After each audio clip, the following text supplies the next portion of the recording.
Today we are looking at lesson 3.1, starting in on radical equations, looking at the solutions and possible extraneous solutions. Our learning target for today is I can solve a radical function and determine if the solution is extraneous. So by the end of today's lesson, this is your goal, and you should be able to evaluate yourself if you can do this or not. So we're looking at radical equations. So a radical equation, we have looked at the graphs when we were looking at our parent functions. Remember that a radical equation function, the graph looks something like this. It's that half parabola. And the parent function was f of x equals the square root of x. So a radical equation is an equation that contains at least one radical expression with a variable under that symbol. So we're going to be looking at things that have a radical, such as this parent function. However, we already graphed. We're not looking at graphing anymore. We're looking at solving. And to solve, we need to think of inverse operations. So inverse operations, if we want to undo addition, we do subtraction. If we want to undo multiplication, we do division. All these different mathematical operations have inverses that can undo the other. So the inverse of a square root, so we have our square root, is squaring that square root. So it would be squaring a number, squaring your square root, taking it to the second power. If we have a cubed root, so a cubed root would be 3, and then that radical symbol. That would be a cubed root. So in order to get rid of a cubed root, we'd have to cube both sides. So if we had a number, we'd cube it. We'd cube our cubed root. So, and then if we had a fourth root, we take it to the fourth power on both sides. If we had a fifth root, we take it to the fifth power on both sides. We're mainly going to be focusing our time here on square roots. So we're going to be basically squaring both sides. Occasionally we'll see a cubed root. So we're going to start taking a look at those. So our first example, take your time to write this down. The square root of 2x minus 3 equals 5. So right now we can see that we have a square root equal to a number. So our first step is always to isolate our square root, except it already is. So we don't have to do anything more than get rid of our square root. So in order to get rid of our square root, we're going to do the opposite. We're going to undo it by squaring both sides. So if we square both sides, we square the left side and we square the right side. Just like addition and subtraction cancel each other, the square root and the square are going to cancel each other. So we're just left with what is underneath the radical. So we would be left with 2x minus 3 is equal to 5 squared, which is 25. Now, way back from Algebra 1, we just have a nice two-step equation. So talking about inverses, we're going to do the opposite. So in order to move a minus 3, we're going to add 3. Just like the squared and the square root cancel, our negative 3 and our positive 3 cancel. So we add it to the other side. When we do that, we're left with 2x is equal to 28. In order to undo multiplication, we have to do the opposite, divide and divide. And we're left with our final answer of x is equal to 14. So we get our answer, x equals 14. Remember this nice thing about solving any equations, we can always check our work. So if I were to take 14 and I were to plug it back into my original equation, I would have 2 times 14 minus 3 is equal to 5. I want to make sure that when I solve this, 5 is equal to 5. So I would simplify underneath my radical and I'd have 28 minus 3. 28 minus 3 is 25. Well, the square root of 25 is 5, so 5 is equal to 5. So I know that this is an answer, and x equals 14 is the correct answer. So I can always check my work, and we're going to see that that's going to become very important with radical equations. All right, so example 2, we got two functions here. Now, just like with rationals, it was always set equal to 0 when we were solving those different factors. So these functions, in order to solve, we also need to set equal to 0. So our first function here, where we have the square root of 5x plus 1 minus 6, we're going to set that equal to 0. So we have the square root of 5x plus 1 minus 6 is equal to 0. It's going to be the same thing over here. We're also going to have the square root of 5x plus 1 plus 6 equal to 0. So the last one, we had a square root equal to a number. Now we have a square root and another additional piece of information on that side. Before we can square both sides, we need to get the square root by itself. So in order to do that, I'm going to have to add 6 to the other side. And I now have the square root of 5x plus 1 is equal to 6.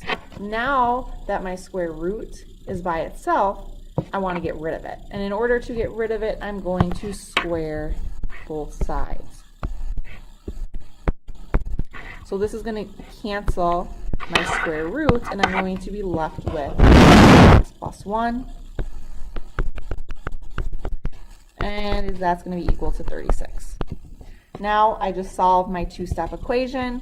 I subtract 1 on both sides.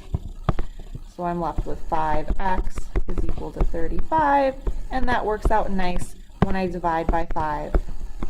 I'm going to get a nice number that x is equal to 7. All right, before we check, let's solve the other side. So here we have square root of 5x plus 1 plus 6 equals 0. We always want to get that radical isolated, so I'm going to have to subtract 6 to the other side. That's going to cancel. I'm going to subtract 6. So now I have the square root of 5x plus 1 equals negative 6.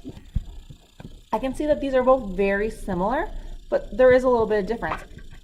On the left side, I was squaring 6. On the right side, I'm squaring negative 6. But I can see that when I square both sides, when I square a negative, it's still going to become a positive, just like it did on the left side. So I have 5x plus 1 equals 36. Well, I know if I solve 5x plus 1 equals 36, I'm going to get the same answer of x equals 7. So both of these are x equals 7, but they are two different functions. So let's plug it back in and verify that our answer is correct. So when I plug it back in, I get, let's move this. So I have square root of 5x plus 1 minus 6 equals 0. So when I plug in 7, I have square root of 5 times 7 plus 1 minus 6 equals 0. I can plug this into my calculator, or I can simplify it. I have the square root of 35 plus 1, which is going to give me square root of 36 minus 6 equals 0. Square root of 36 is 6, minus 6 is 0, 0 equals 0. Awesome. So for this problem over here, I have x equals 7. It works. We checked it.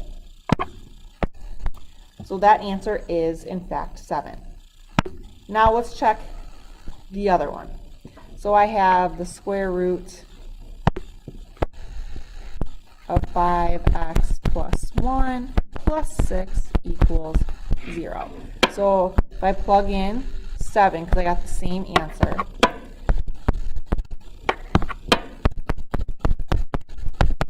I have the square root of 36 plus 6 equals 0. 6 plus 6 equals 0. Well, 6 plus 6 is 12. So I got 12 equals 0. Well, 12 does not equal 0. So this actually doesn't work. So I have no solution for the second one. It looks like I have an answer of x equals 7. However, this actually does not work. My answer is no solution. And if I go back, I can see that I have the square root of 5x plus 1 equals negative 6. One thing we can recognize is that we can't take the square root of a negative number. And even though when we square something, it becomes positive, when we go and plug it back into our original equation, it's not going to work. So let's talk about what that means. So we remember that mathematical universe is very sad when there's a negative number inside the square root. It doesn't work. Just like when we did rationals, the denominator could never be 0. Well, our square roots can never have a negative number. So our last problem we had when we isolated our variable, or our square root, we had 5x plus 1 equals negative 6. Well, underneath our square root here, we can never get anything that's going to equal a negative number. So just by looking at this, from now on, we can tell there's going to be no solution. If a square root's equal to a negative number, it's never going to work. It's not going to be possible, so we have no solution. So if we ever had square root of negative 15, we know that's not possible. We're going to have no solution. So if it creates no solution, we actually have what we're going to call an extraneous solution. So got this long crazy word, extraneous. And we're going to have to check for these in all of our equations. So it may seem like tedious every time to take our answer and plug it back in, but sometimes that solution really doesn't exist. So in a solution to an equation that comes about when we solve, what's not actually a solution when we plug it back into the original equation, is called an extraneous solution. So we're going to check for these every time we solve a radical equation. Now, when we looked back before, it happens because the square root can't be negative.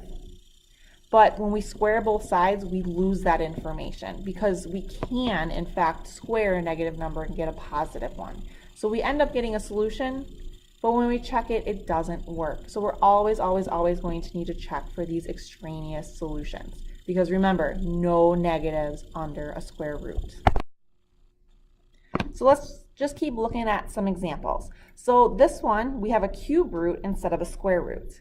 So remember, the only difference is instead of squaring both sides, we're going to cube both sides. So in order to get rid of these cube roots, we're just going to cube both sides.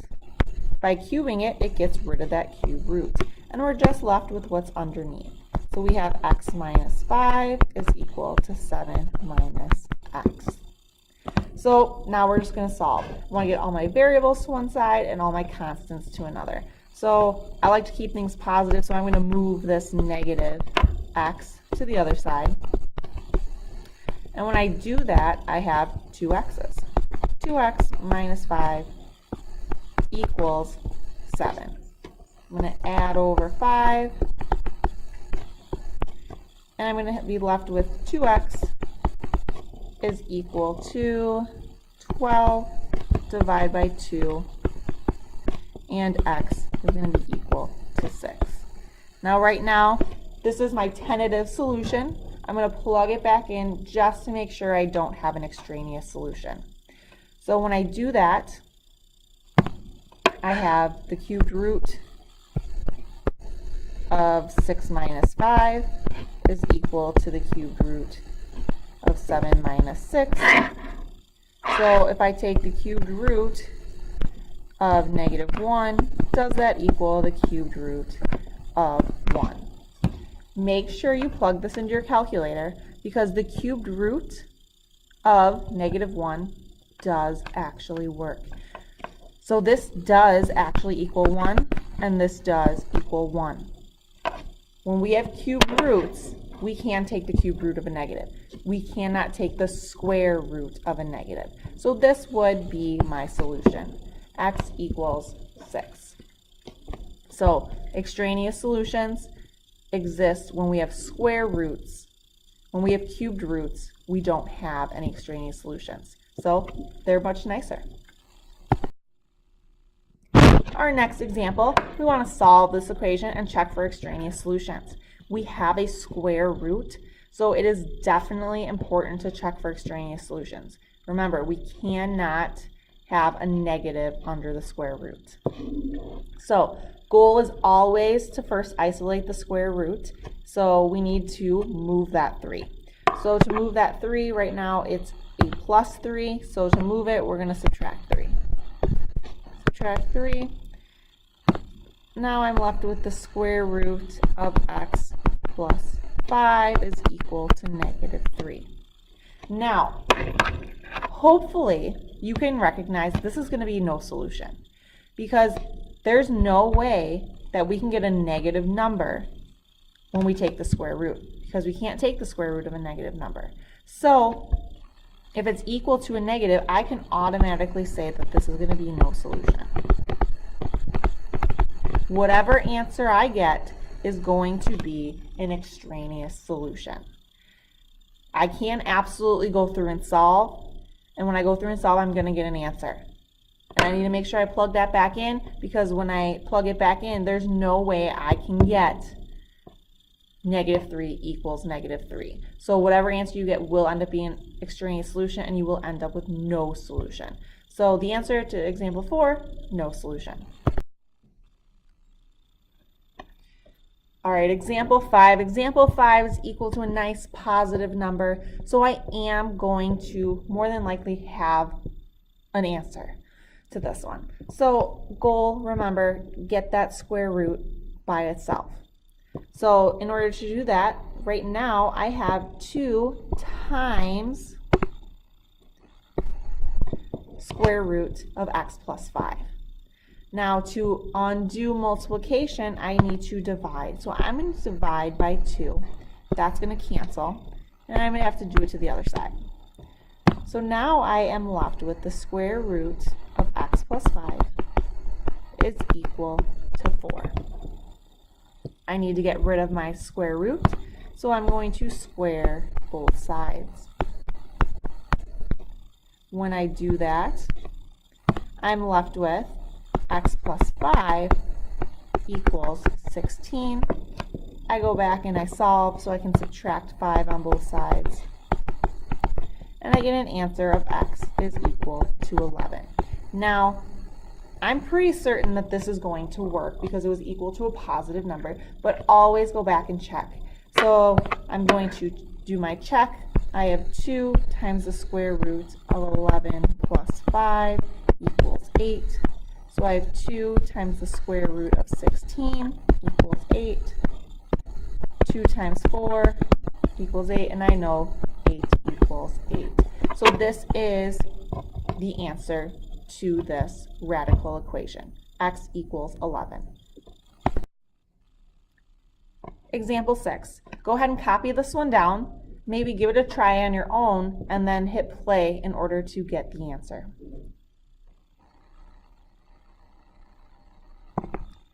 Alright, so this one, super nice. Our radical is already set equal to our number. We don't have to do any additional steps before squaring both sides. So we just have to get rid of that radical. So in order to do that, we're just going to square both sides. So when I square both sides, this cancels, and I'm left with negative x plus 5 equals 64. And now I just want to solve. So I'm going to subtract 5 on both sides. I'm left with negative x is equal to 59. And in order to move that negative, I'm just going to flip the sign, but what I'm really doing is dividing by a negative 1. 2 negatives are going to cancel, giving me x equals negative 59. Now, it wasn't set equal to a negative, so it looks like this is going to be a good solution, but let's double check. I'm going to plug this in. So I have the square root of negative 59 plus 5 equals 8. My two negatives are going to give me a positive 59 plus 5. 59 plus 5 is going to give me 64, and the square root of 64 is 8. So this does in fact work, and this is my solution. X equals negative 59. All right, so here's example 7. Go ahead and copy this one down. And since they're already isolated, all you have to do is square both sides and see if you can come up with what the answer to this equation is. Okay, so we are going to square both sides to get rid of those square roots. Those square roots are going to cancel on both sides.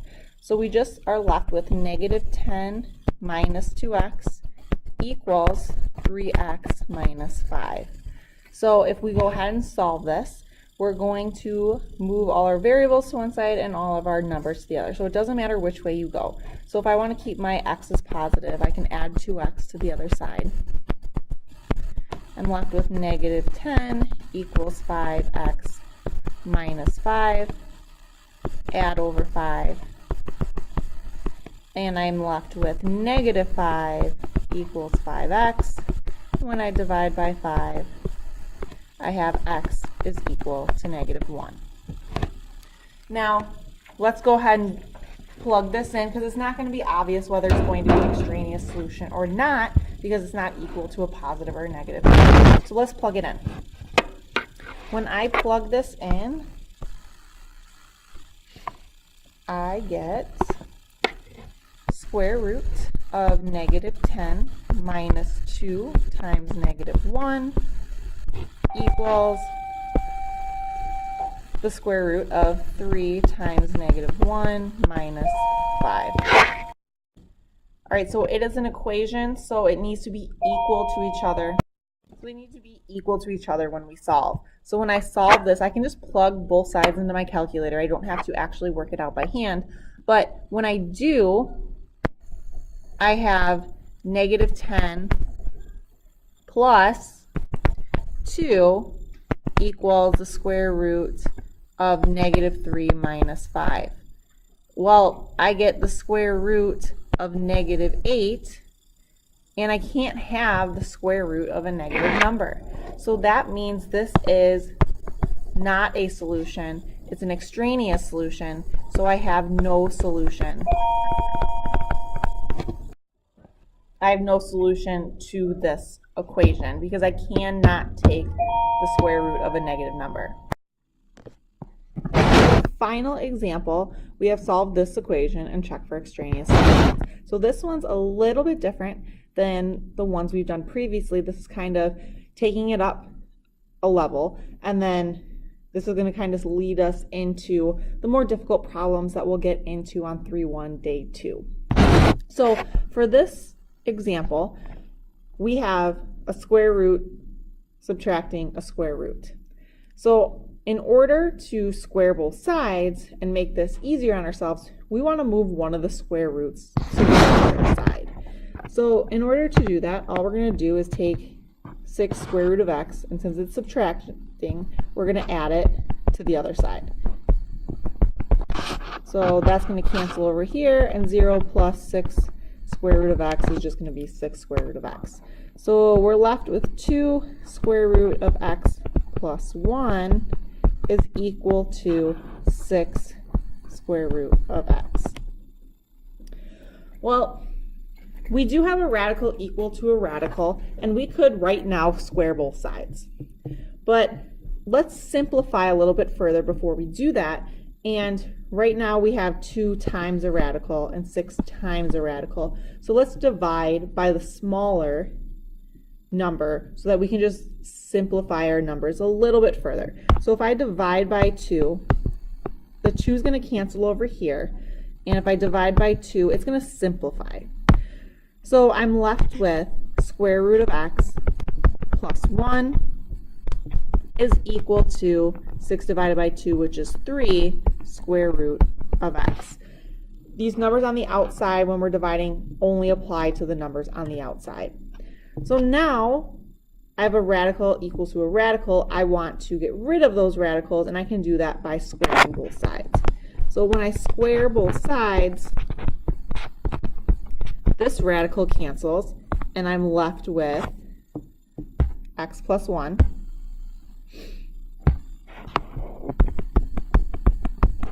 And over here, this square is like getting distributed to both pieces. So I have 3 squared, and I have square root of x squared. So 3 squared is going to give me 9, and square root of x squared, my square root and my squared cancel. So I'm left with x. Since they're being multiplied, they continue to be multiplied. So now I have x plus 1 equals 9x. Now I just want to solve. So I would get all my variables to one side. So I'm going to move this x over by subtracting. And I have 1 is equal to 8x. Get x by itself. And I have x is equal to 1/8. And then don't forget to check for your extraneous solutions. So this is definitely something I would plug into my calculator because we don't know what the square root of 1/8 is. So in my calculator, I'd take 2 times the square root of 1/8 plus 1 minus 6 times the square root of 1/8. And when you do that, I would suggest trying that out, putting things in parentheses to make sure that it does work, because it should work out to getting 0, because 1/8 is in fact a solution to this radical equation.